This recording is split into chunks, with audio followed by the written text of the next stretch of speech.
7 de la tarde, hora central europea. Quedan 6 días para las elecciones en Estados Unidos, martes 5 de noviembre.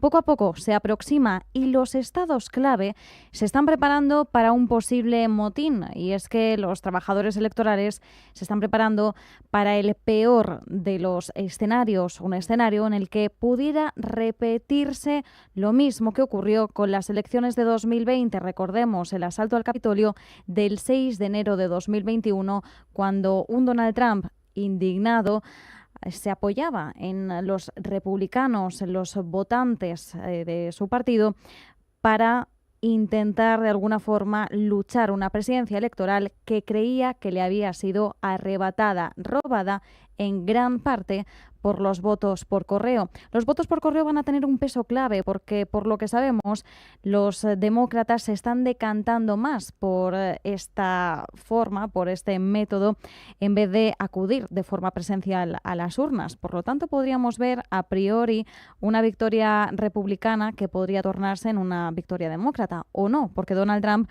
se ha intentado reconciliar con esta forma de voto y ha estado pidiendo en campaña a sus votantes que también voten por correo con ese método anticipado. Bien, vamos a ver, vamos a esperar. Mientras tanto, en clave geopolítica, también tenemos que mirar hoy a Oriente Próximo. Naim Qassem, el nuevo líder de Hezbollah, ha dado su primer discurso y ha dicho que la resistencia no parará.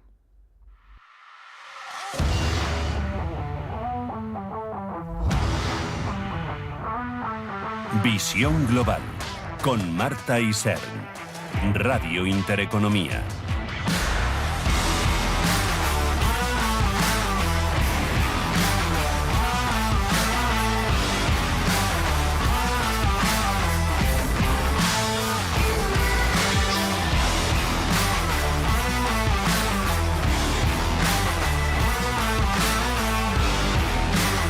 Como decimos, quedan 6 días para las elecciones de Estados Unidos. En los estados clave, las autoridades se están preparando para teorías conspirativas y posibles actos violentos ese día. 5 de noviembre, recuerden, en Filadelfia, Detroit y Atlanta, las autoridades han reforzado sus operaciones para evitar que se repita el caos de 2020.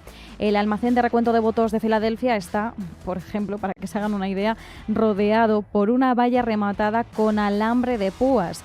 En Detroit y Atlanta, algunas oficinas electorales están protegidas por cristales a prueba de balas.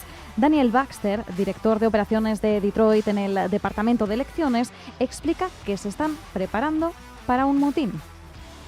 That whole experience resonates with every Detroiter. La experiencia de 2020 resuena en todos los ciudadanos de Detroit. Los 635.000 ciudadanos del estado, dice, están preocupados y solo quieren asegurarse de haber planeado lo peor mientras esperan lo mejor. Plan for the worst as we hope for the best. En Wisconsin, los trabajadores electorales han recibido una formación sobre técnicas de desescalada y se han reorganizado los centros de votación para que los trabajadores tengan rutas o vías de escape si reciben amenazas de manifestantes. En 2020, Arizona fue el epicentro de esas acusaciones sobre votaciones amañadas por parte de los republicanos. Para estas elecciones, el secretario de Estado, Antony Blinken, está trabajando con funcionarios locales sobre cómo responder a la desinformación, sobre todo el mismo día de las elecciones y el posterior, 5 y 6 de noviembre. Por el momento, las encuestas de opinión siguen mostrando un empate entre Trump y Harris, aunque el mercado descuenta una victoria del republicano. Pero hay una cosa que nadie puede predecir ni controlar: lo que Trump y sus simpatizantes puedan decir la noche electoral mientras todavía se estén contando los votos. Los demócratas insisten en que si la votación se mantiene muy reñida, los republicanos harán todo lo que puedan y mantendrán una campaña de desinformación. José Antonio Gurpegui, investigador del Instituto Franklin, insiste en una entrevista aquí en Radio Intereconomía en la importancia del voto por correo y cómo podría ser decisivo en el resultado electoral y la percepción de los republicanos. Es muy difícil aventurar qué es lo que va a ocurrir, sobre todo porque puede darse el caso de nuevo de que él pueda ganar en el recuento del voto presencial, pero sin embargo pueda perder el voto por correo. ¿Por qué estoy diciendo esto? Los votantes, los early voters que se llaman, están duplicando los demócratas o los republicanos. Esto quiere decir que cuando se contabilicen esos votos, los demócratas pueden vencer en estados que anteriormente eran republicanos y eso crearía un conflicto todavía mucho mayor, ¿no? Y es que el voto por correo fue el motor de Donald Trump para afirmar que las elecciones de 2020 habían sido amañadas. Las últimas presidenciales de Estados Unidos se celebraron en noviembre de 2020.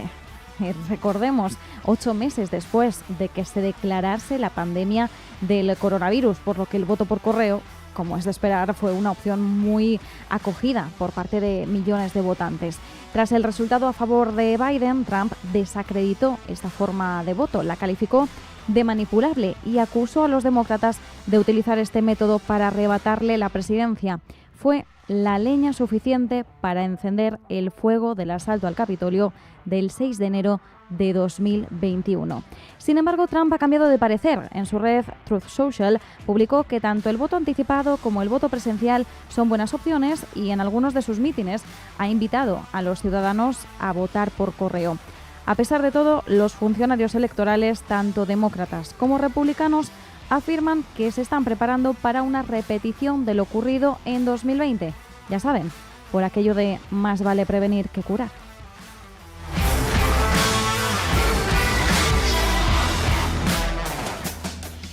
Naim Qassem ha dado su primer discurso como nuevo líder de Hezbollah. Estas han sido sus primeras palabras.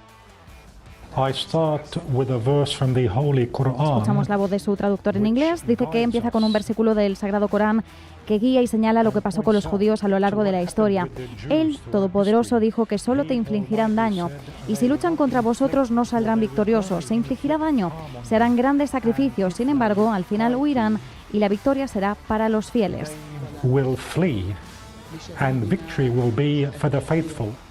En este discurso, Qassem ha hablado del ataque con drones a la residencia privada de Netanyahu. Atacamos la casa de Netanyahu, sobrevivió esta vez, pero aún puede ser asesinado. Han sido sus palabras textuales.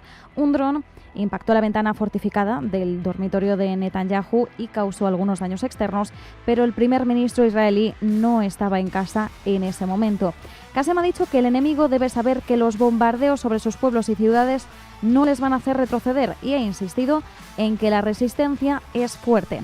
Ha afirmado que Hezbollah ha recuperado sus capacidades y ha reemplazado a muchos de los miles de combatientes que resultaron heridos en los ataques con buscapersonas y con walkie-talkies del mes pasado.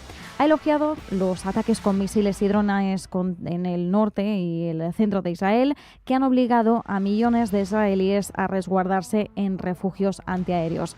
También ha asegurado Qassem que los partidarios de Hezbollah en el Líbano serán recompensados por sus sacrificios y les ha pedido que tengan paciencia.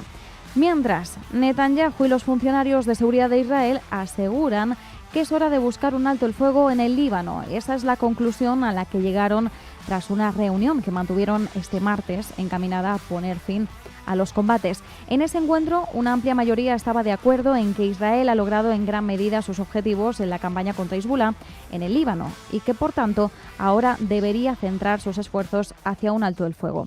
Según el informe publicado, Netanyahu ha aceptado la posición de que un alto el fuego es apropiado siempre y cuando se cumpla el objetivo de que los residentes del norte regresen sanos y salvos a sus hogares.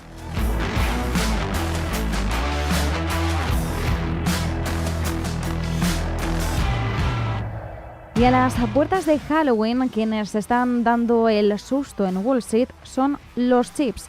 Sesión negra para un sector muy volátil después del hundimiento que vive Supermicro. Y es que ahora mismo la compañía está dándose un batacazo de más del 30%, 32%, mientras estamos hablando, y es que la compañía podría enfrentarse a una enorme crisis después de que EY haya anunciado que abandona la firma tras grandes discrepancias relacionadas con sus cuentas.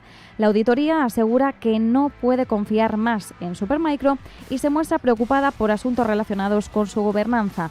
Y ya saben que el tema de las crisis de confianza, el mercado no las perdona ni tampoco las olvida fácilmente.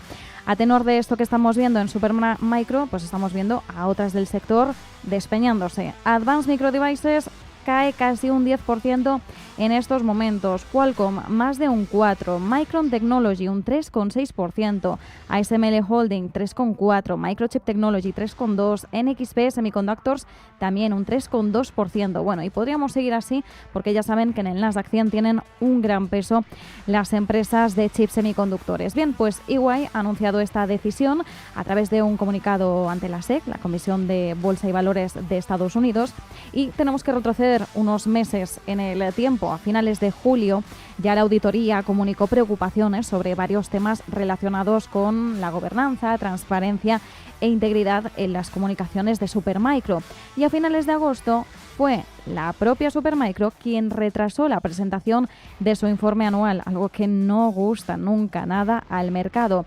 En ese momento alegó la necesidad de evaluar sus controles internos sobre la información financiera. Y esto fue tras el tirón de orejas de Hindenburg Research, que reveló una posición corta en la compañía e hizo denuncias de manipulación contable. Supermicro, recordemos, fue una de las grandes ganadoras en medio del auge de la inteligencia artificial generativa, porque las empresas apostaron por esta tecnología tan necesaria para impulsar aplicaciones como la conocidísima ChatGPT. El valor de mercado de la empresa aumentó de aproximadamente 4.400 millones de dólares a principios de 2023 a un pico de 67.000 millones de dólares en marzo de este año, antes, por supuesto, de sufrir esta caída de los últimos meses.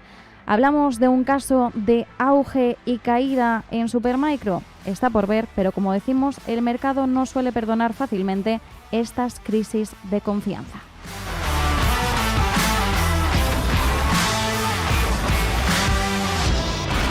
Por tanto, susto de los chips para un Nasdaq 100 que está retrocediendo un 0,38%, 20.473 puntos.